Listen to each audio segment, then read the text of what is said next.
chào đón quý vị khán giả, các thầy cô giáo và các em học sinh đang đến với sân chơi English Challenge mùa thứ 5. Chúng ta đang đến với cuộc thi tuần 1 của quý 3.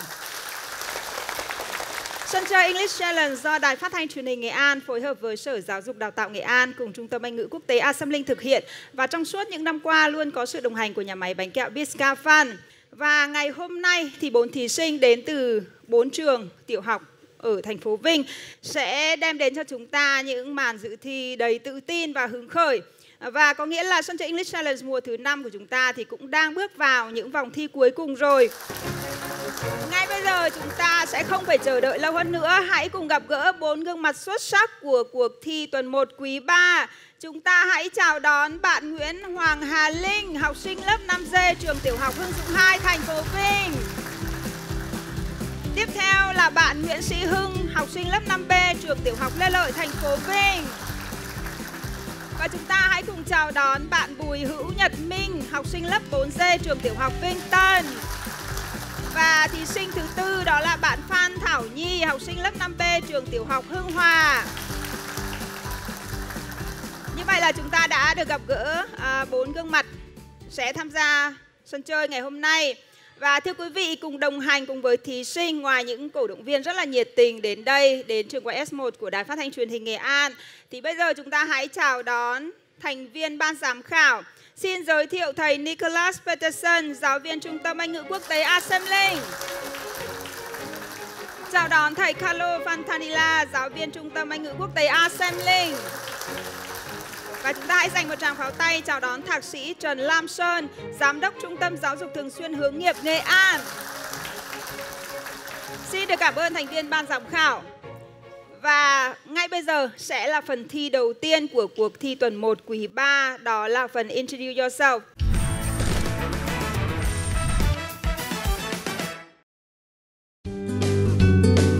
Phần thi 1, Introduce Yourself, giới thiệu về bản thân.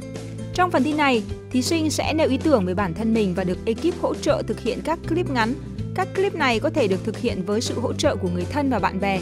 Điểm thưởng cho mỗi thí sinh ở phần thi này là 100 điểm. Hello everyone, my name is Linh. I'm 11 years old and I'm studying at Hưng Dung 2 Primary School. I really love everything about English, especially reading English books and listening to my favorite songs. This is the living room where I usually read my English books most of my free time. I like discovering about a colorful and amazing world to enrich my knowledge and also relax myself after a school day.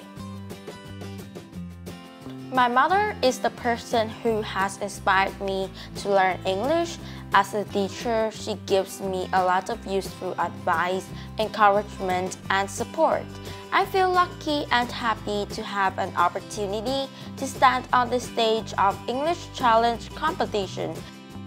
I hope I can do well. Please support me! So, hello Linh. Hello. Okay, I'm wondering, apart from English, so is it true that you inherit great interest in singing English songs or reading books or something like that from your mom? Well, it is true. I've learned English when I was only 3 years old, and my mom had taught me lots of things about English. And I also like to listening to English songs and also read English books. It is really interesting for me. Okay, so good. So I guess if you love English songs so much, so I guess you can sing, short sentences of English songs.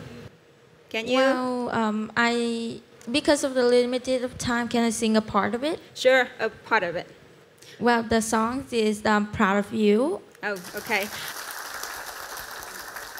Love in your eyes, sitting silent by my side, going on, holding hands, walking through tonight. Hold me up, hold me tight, lift me up to touch the sky, teaching me to love with heart, helping me open my mind.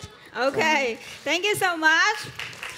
Rất là cảm ơn bạn Hà Linh vì đã đem đến cho chúng ta một không khí rất là thoải mái, và điều này rất quan trọng đối với các bạn thí sinh của chúng ta.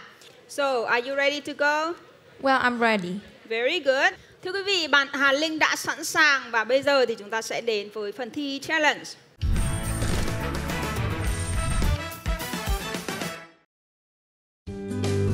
Phần thi 2, challenge, phản ứng nhanh của thí sinh. Trong vòng 1 phút, thí sinh trả lời nhanh gói 10 câu hỏi. Trả lời đúng mỗi câu, thí sinh sẽ ghi được 20 điểm. Trả lời sai không bị trừ điểm. Điểm tối đa cho phần thi này là 200 điểm.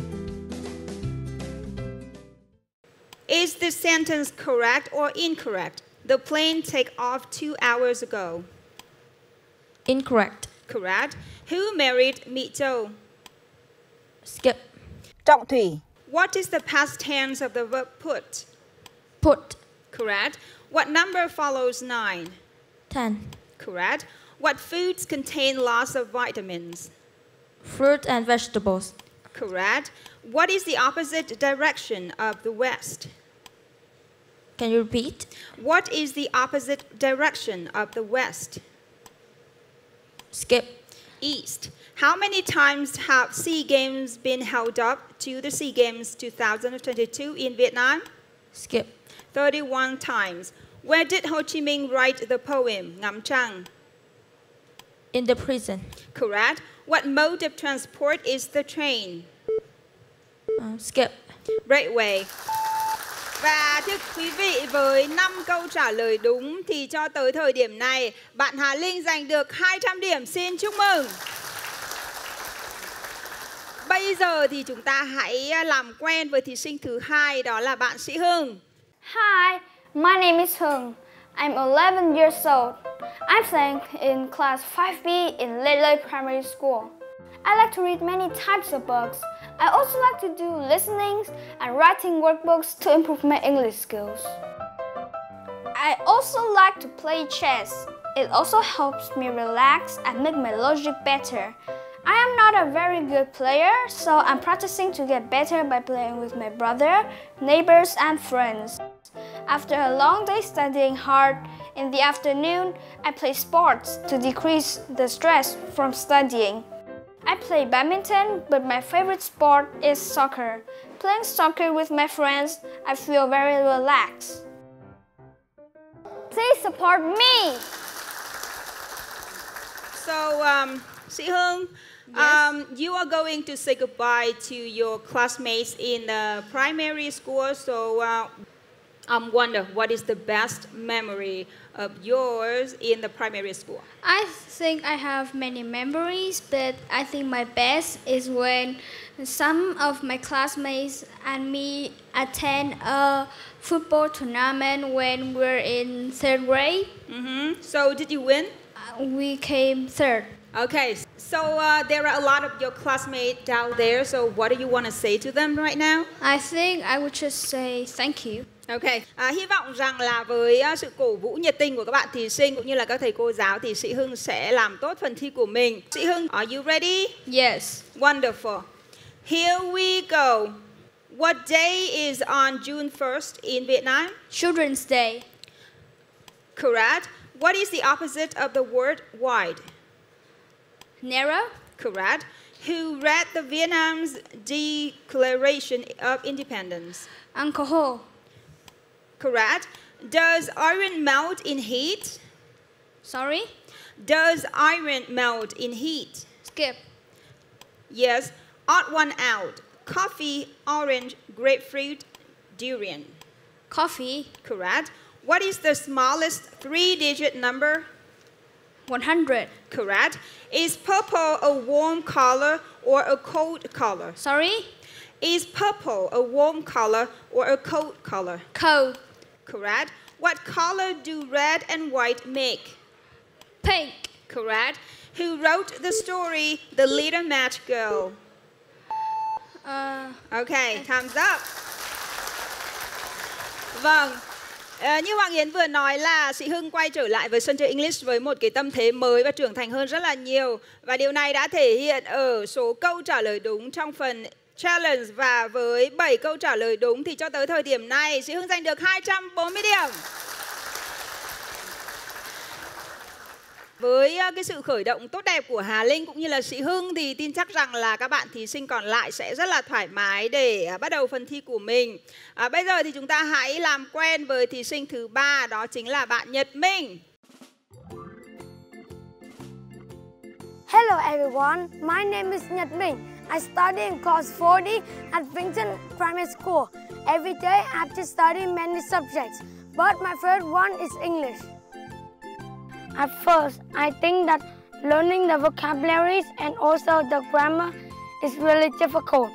But now I have a methodical way.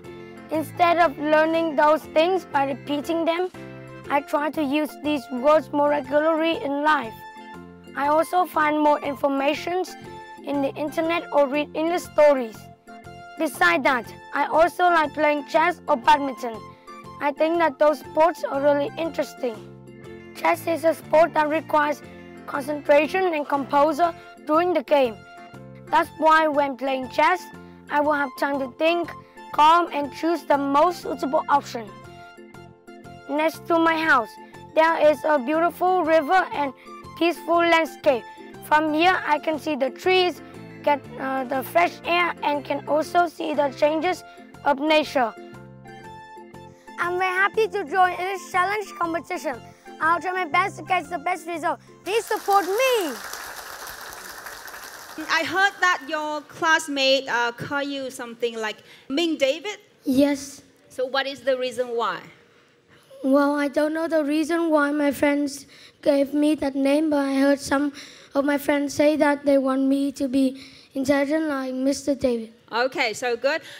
So in the future, what university do you want to go to? Well, I want to study in Harvard University in America because this is the most famous university in the world.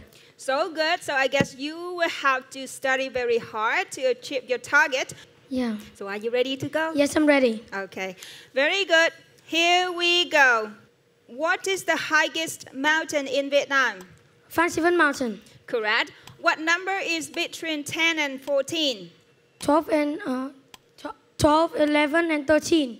Correct. Which sport has the most participants in a team, football or table tennis? Football. Correct. Is untreated wastewater good or bad for the environment? Good. Incorrect. Bad. What did Alexander Graham Bell invent? The phone.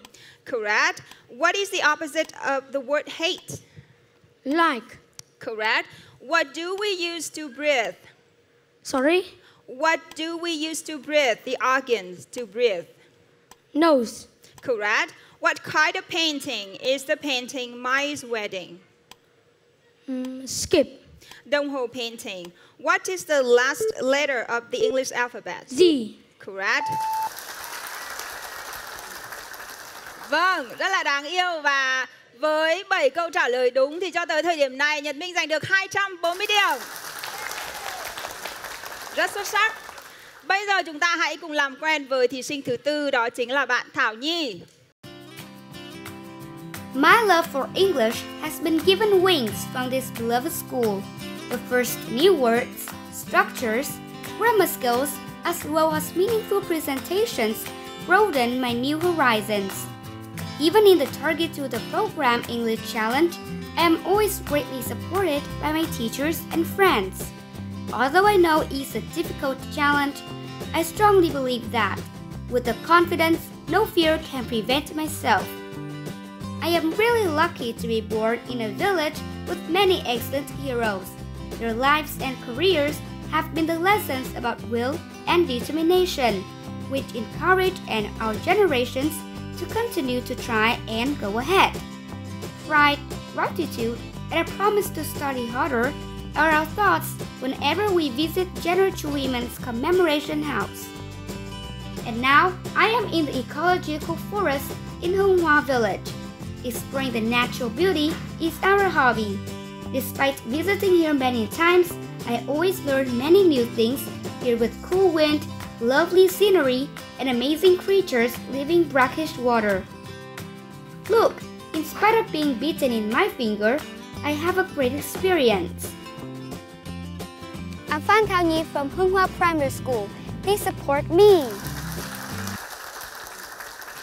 So Thảo Nhi, I was told that you want to be a traffic police officer. So can you tell me why? Yes, I want to be the traffic police officer because of these reasons. I want to keep the security very safe for the people and quiet, and make sure there's no traffic jams or accidents. Okay. Especially, I like the uniform of the traffic police officers. Okay. Does your mom or your dad work as a police officer, the traffic one? No. No. Okay, I see. So, are you ready? Yes, I'm ready. Very good. Here we go. What vehicles are used for air travel? Planes. Correct. What is the famous novel which was written by Cervantes? Skip. Don Quixote. Which country does Nghệ An province share the border with? Laos. Correct. What number is greater, 75 or 81? 81. Correct. Were dinosaurs real or imaginary? Real. Correct. Where does the fish live? In the water. Correct. What number comes before 10? 9. Correct. How many players are there in a single shuttlecock kicking match? Skip. 2. What bird is in the star fruit tree story? Phoenix. Correct. Như vậy là Thảo Nhi trả lời được 7 câu hỏi và số điểm của bạn là 240. Bây giờ thì chúng ta hãy cùng điểm lại số điểm của các bạn thí sinh. Bạn Hà Linh giành được 200 điểm. Bạn Sĩ Hưng giành được 240 điểm. Bạn Nhật Minh giành được 240 điểm. Và Thảo Nhi giành được 240 điểm. Các bạn là những thí sinh rất là xuất sắc và số điểm của các bạn rất sát nhau. Bây giờ sẽ là cơ hội cho các bạn thay đổi số điểm của mình một cách ngoạn mục ở phần thi tiếp theo, phần thi Wordscape.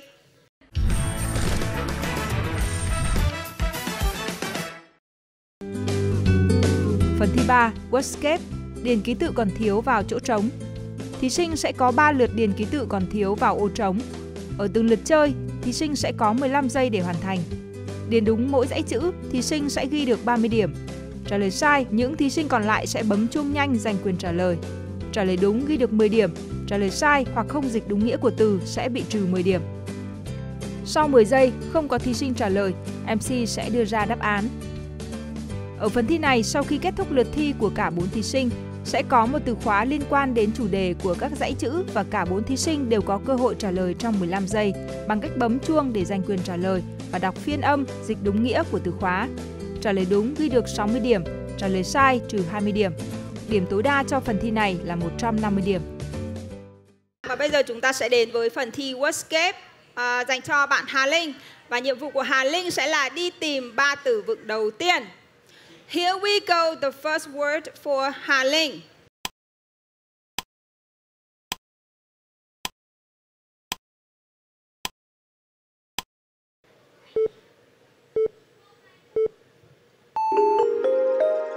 Number, số. Ok, very good. Như vậy là Hà Linh tìm ra một từ vựng có nghĩa và Hà Linh giành được 30 điểm ở từ vựng đầu tiên. Tuy nhiên để phù hợp với chủ đề của phần thi Wordscape ngày hôm nay thì từ vựng mà chúng tôi muốn các bạn tìm đó chính là từ summer. And now here we go, the second word for Hà Linh.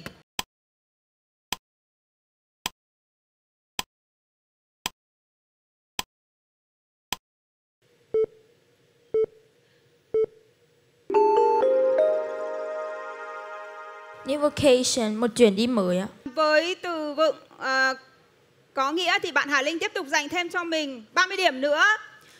Tuy nhiên, để phù hợp với chủ đề của chương trình thì chúng tôi muốn các bạn đi tìm đó chính là từ new location, địa điểm mới. Ok. And now, here we go, the third word.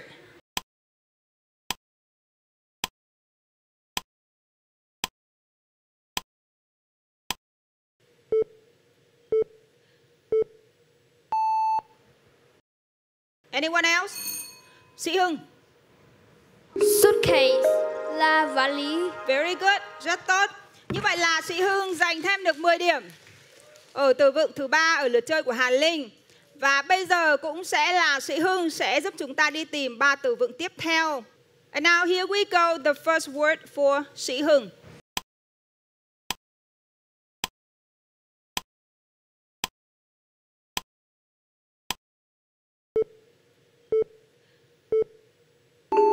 New, mới. Okay, wonderful. 30 điểm dành cho sĩ Hưng. And now here we go, the second word.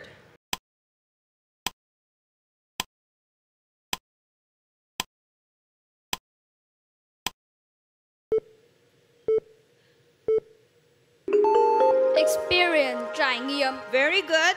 30 điểm nữa tiếp tục dành cho sĩ Hưng. And now here we go, the third word.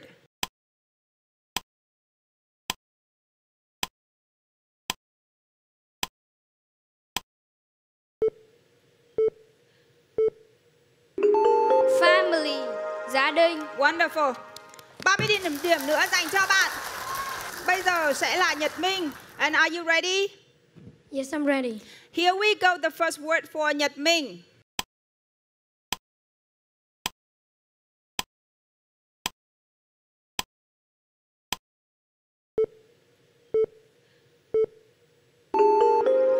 Money, tiền.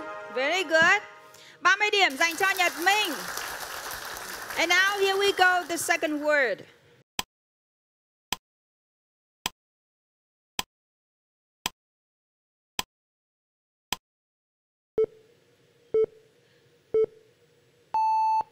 Anyone else?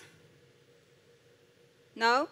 So the word we are looking for is rejoice. And in Vietnamese we call vui chơi hoặc cảm giác hân hoan khi được làm điều gì đó. Okay. And now here we go, the third word.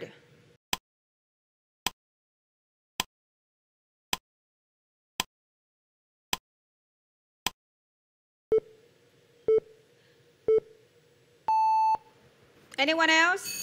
Hà Linh, submit your answer. Discover, khám phá. Very good. Như vậy là Hà Linh giành thêm 10 điểm ở từ vựng thứ 3 lượt chơi của Nhật Minh. Bây giờ nhiệm vụ của Thảo Nhi sẽ là đi tìm 3 từ vựng cuối cùng trước khi chúng ta có thời gian để tìm ra từ khóa quan trọng nhất. Are you ready? Yes. Very good. And here we go, the first word.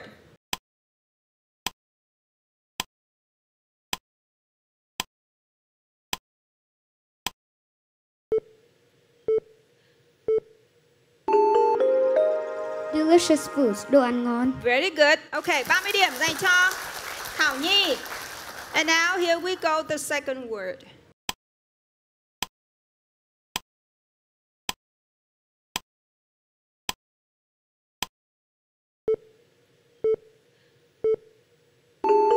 Sunscreen, kem chống nắng. Câu trả lời của bạn Thảo Nhi không được chấp nhận. Với câu trả lời sai thì bạn Thảo Nhi sẽ không bị trừ điểm. Và bây giờ chúng ta sẽ đến với từ vựng thứ 3 dành cho Thảo Nhi. And here we go, the third word.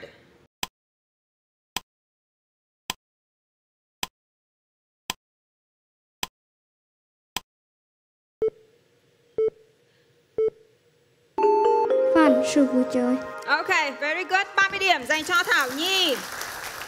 12 từ vựng đã được tiết lộ rồi. Bây giờ chúng ta sẽ đi tìm từ khóa và từ này rất quan trọng. And here we go, the time for the key word.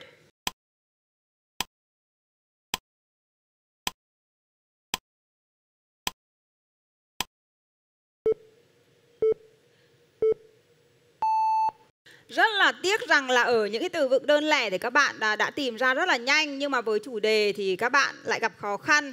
Và từ khóa của chúng ta đó chính là từ traveling. Dẫu vậy thì các bạn đã thể hiện rất là tốt ở phần thi Wordscape này. Chúng ta hãy dành cho các bạn thí sinh một tràng pháo tay ạ. Bây giờ chúng ta sẽ đến với phần thi tiếp theo, đó chính là phần thi Speed.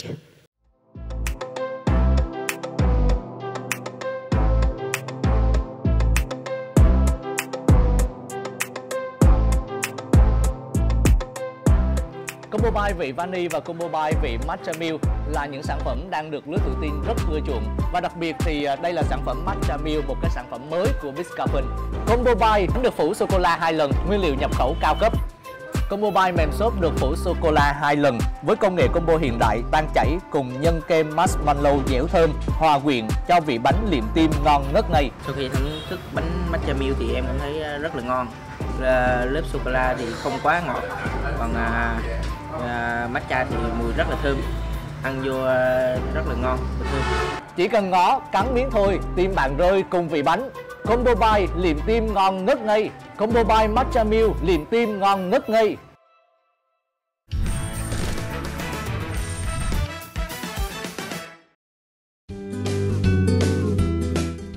Phần thi 4, Speed, phần ứng xử trên sân khấu.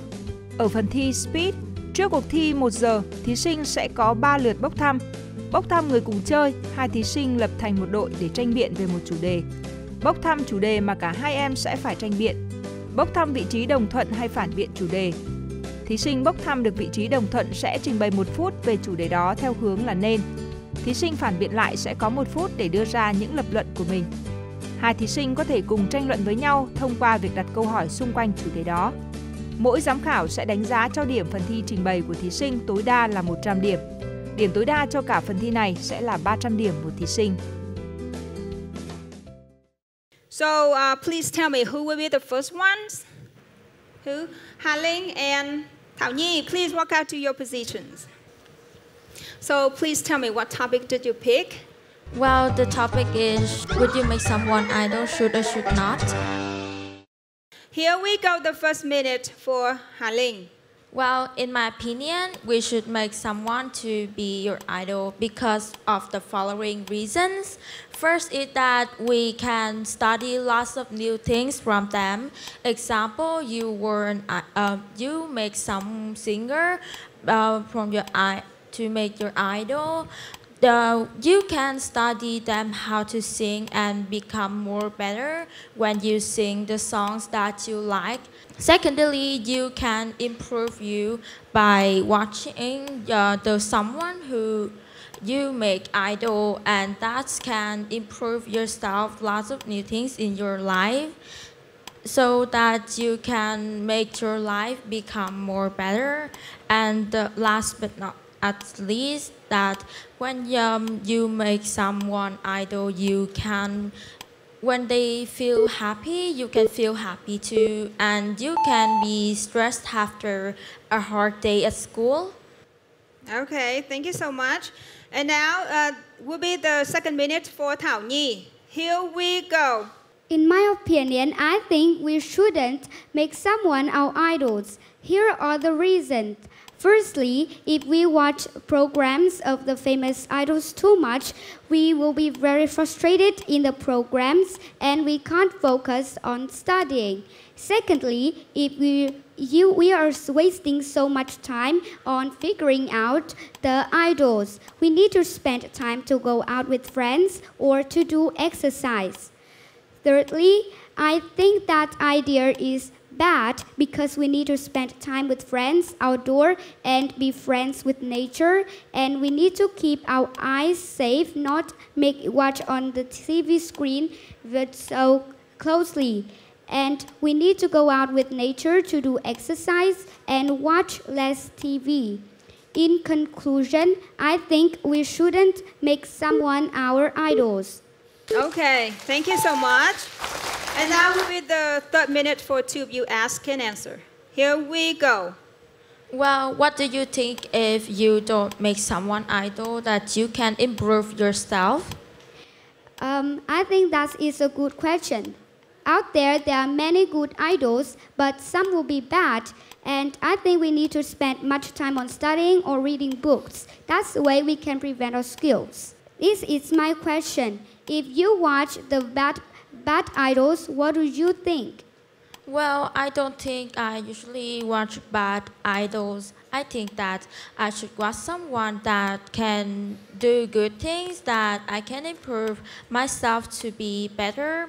And my question is that how can you improve yourself but not watching someone doing it? The last question is, I will read books or watch good programs for kids, not idols. Thank you. Okay, thank you so much. And now You will have to answer the question from the judges. Okay, they are yours. Thank you very much for the performance, right? It's well done. So here's a question for you. So if your parents don't agree you to follow the idol, so how can you persuade them? Well, I think I can read books about them, and I also can read about how can they do that, and they're successful to learn and improve myself. I don't think so. We shouldn't watch the bad idols who frustrated us too much that we will forget our childhood and our lives. I think we should be us to go out with nature and we can learn good things from good people. Bây giờ thì chúng ta hãy chờ đợi xem là ban giám khảo nhận xét như thế nào về sự thể hiện của hai bạn trước khi đưa ra số điểm cho từng thí sinh. Congratulations on the performance. I think both of you do really well. And Linh, you have a well-structured presentation with a variety of the reasons. And you use a nice and complex structure and various the level of vocabulary. However, Linh, you should think about how to contact with the audience, right? And be confident and try to make the talk more natural. So definitely it will be better, right? So again, congratulations. For Thảo Nhi, you have a nice way to deliver the talk and a nice pronunciation with a lot of nice idea, and you use some very impressive words. You keep the time limit under the control, and you're really confident. However, I really want you to pay more attention to to vary the vocabulary so that you can make the talk more interesting. Bây giờ sẽ là số điểm mà ban giám khảo dành cho hai bạn. Trước tiên là số điểm dành cho Hà Linh. 80, 70 và 80. Xin chúc mừng Hà Linh. And now will be the score for Thảo Nhi. 90, 80 và 90. Vâng. Bây giờ sẽ là phần thể hiện của hai thí sinh tiếp theo. Please walk out to your position, Sĩ Hưng and Nhật Minh. So what topic did you pick? Study in advance of the new school year. And here we got the first minute for Sĩ Hưng. I think we should study in advance for these following reasons. Firstly, if we study in advance, we would remember the knowledge better. For example, if you learn the knowledge of the next year at home in the holiday, and then you go to school and learn about it again, you would remember it better. This may help you to get better at studying too. Next, you should study in advance because in the holidays, we usually play and don't take much care about studying. If you study in advance, then you wouldn't forget the last year knowledge and you will remember the next year knowledge steadier. Okay, thank you so much. And now will be the second minute for Nhật Minh to talk about to defend yourself. So here we go, the time. In my opinion, I think that we shouldn't study the new school year because of these following reasons. Firstly, when you study the new school year curriculum, you will be really tired because you won't have time to relax after a hard-working year studying hard. Secondly, I think that when you study the school year curriculum, you won't have time to do the sports like football, badminton, etc. So in conclusion, I think that we shouldn't study the school year curriculum. And now will be the third minute for two of you ask and answer the question. Here we go. I heard that you say that if you study in advance, you will be tired and you wouldn't have time to play. I think that we can play in another period of time, and we can study in another period of time too. What do you think? Well, I think that isn't a good idea, because I know that when you learn after a hard-working year, you can relax to remember the knowledge. And my question is, so when you don't have time to relax and you just learn, so what do you think? No, I know. If I divided my time perfectly for studying and playing, then I would have time to relax and time to study well too. Thank you. Okay, very good. And now will be the time for you to answer the question from the judges. They are yours. Okay, so I've got a question for both of you. So which one is more important, extra classes or summer classes? I think none, because we can still study at home and don't go to extra classes or summary classes. We have a lot of methods to study at home and still got a good work at learning. Also, go to extra classes and summary classes costs money too. Well, in my opinion, I think that none, because we can relax like the reason that I talk about. We can relax after a hard-working year, studying like to the sport, reading books, etc. Okay, thank you very much. Thank you so much. Bây giờ thì chúng ta hãy chờ đợi nhận xét từ ban giám khảo với sự thể hiện của hai bạn sĩ Hưng và Nhật Minh. Usually I like to separate my comments, but this time I would like to combine them because you boys, your performance are very similar. So Si-Hung and Nhật Minh, both of you have a problem with being nervous. So one problem that I noticed was your eye contact. Si-Hung was looking down and Nhật Minh was looking up. Okay, so careful with that. And both of you had habits where Nhật Minh would have vocal habits where he would grunt. You would Okay, so please avoid that. Be careful. I understand that you're very nervous, but this is a challenge that you have to overcome, and I encourage you, okay? You can do it. And Si-Hung, also, I know that you have a lot of vocabulary that you're not using, and I encourage you to use that since you did display a lot of complex grammar and very impressive vocabulary. So good job, boys. Như vậy là chúng ta đã cùng nhau hoàn thành xong phần thi này rồi. Bây giờ sẽ là thời điểm để chúng ta chờ đợi số điểm từ ban giám khảo. Now we would like to know your score for Sĩ Hưng. 90, 90 và 90. And now the score for Nhật Minh. 70, 70 và 70. Vâng. Bây giờ chúng ta sẽ cùng nhìn lại số điểm của 4 bạn thí sinh đã giành được cho tới thời điểm này. Bạn Hà Linh giành được 500 điểm. Bạn Sĩ Hưng giành được 610 điểm. Bạn Nhật Minh giành được 480 điểm. Và Thảo Nhi giành được 560 điểm. Xin chúc mừng.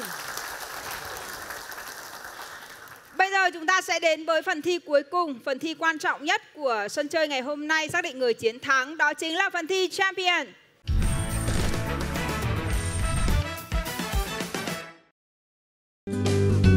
Phần thi 5, Champion, bộ câu hỏi kiến thức. Phần thi Champion này gồm 5 bộ câu hỏi.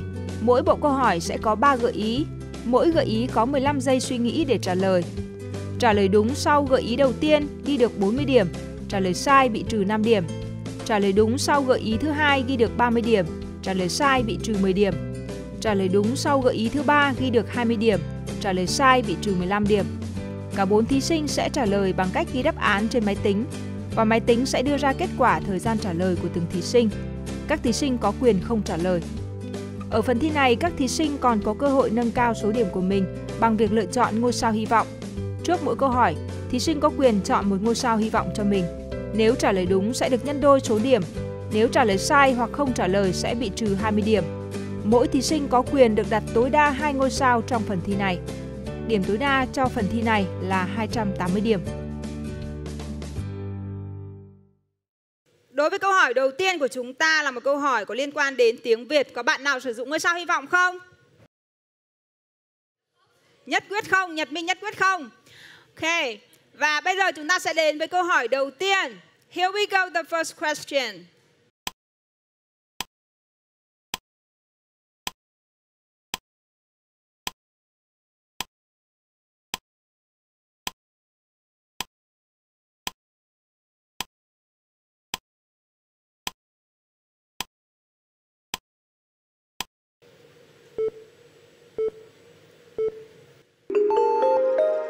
Chúng ta đang nói tới Tô Hoài. Như vậy là bạn Sĩ Hưng đưa ra câu trả lời đúng ở giây thứ 23. Bạn được cộng thêm 30 điểm. Nhật Minh đưa ra câu trả lời đúng ở giây thứ 31. Bạn được cộng thêm 20 điểm. Xin chúc mừng. Đối với câu hỏi thứ hai là một cái câu hỏi liên quan đến chủ đề hội họa. Có bạn nào sử dụng ngôi sao hy vọng không? Không. And here we go, the second question.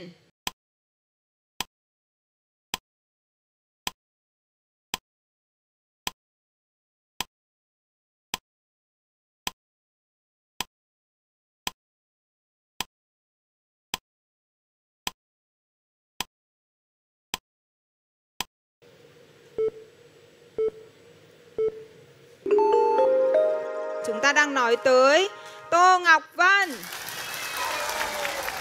Ở đây thì bạn Sĩ Hưng đưa ra câu trả lời sai ở giây thứ 28. Bạn bị trừ 10 điểm. Thảo Nhi đưa ra câu trả lời đúng ở giây thứ 28. Bạn được cộng thêm 30 điểm. Xin chúc mừng các bạn. Và câu hỏi thứ ba là một câu hỏi có liên quan đến lịch sử xã hội.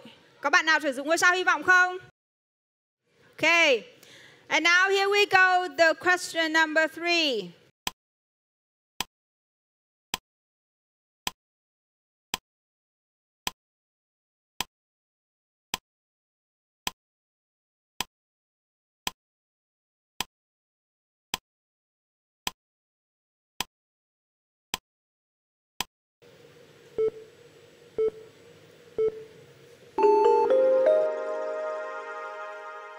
Chúng ta đang nói tới chùa Một Cột. Với hai câu trả lời đúng này thì cả hai bạn đều giành được điểm. Bạn Nhật Minh đưa ra câu trả lời đúng ở giây thứ 18, bạn được cộng thêm 30 điểm. Thảo Nhi đưa ra câu trả lời đúng ở giây thứ 38, bạn được cộng thêm 20 điểm. Câu hỏi thứ tư là một câu hỏi liên quan đến lịch sử. Có bạn nào sử dụng ngôi sao hy vọng không? Bạn Nhật Minh, Hà Linh. Vâng. Và bây giờ chúng ta sẽ đến với câu hỏi thứ tư.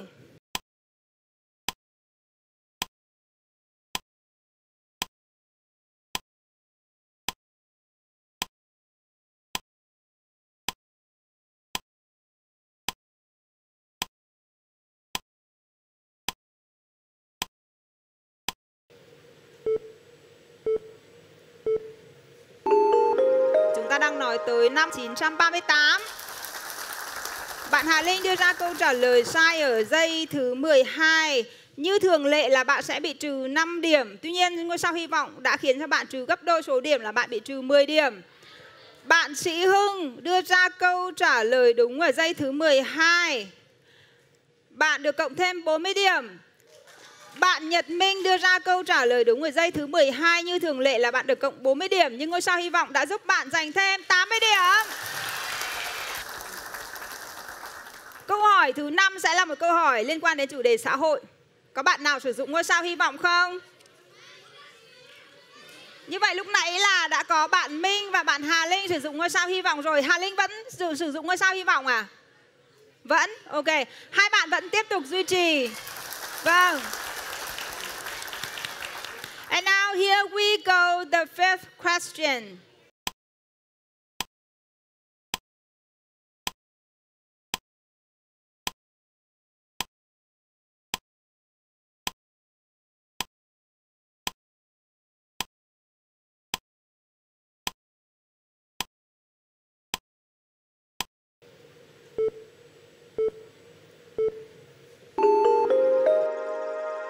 Chúng ta đang nói tới quả mít jackfruit. Sĩ Hưng đưa ra câu trả lời sai ở giây thứ 37, bạn bị trừ 15 điểm. Nhật Minh đưa ra câu trả lời sai ở giây thứ 38. Theo lẽ thường là bạn bị trừ 15 điểm, nhưng ngôi sao hy vọng đã khiến cho bạn bị trừ 30 điểm. Bạn Thảo Nhi đưa ra câu trả lời đúng ở giây thứ 27 và bạn Thảo Nhi được cộng 30 điểm.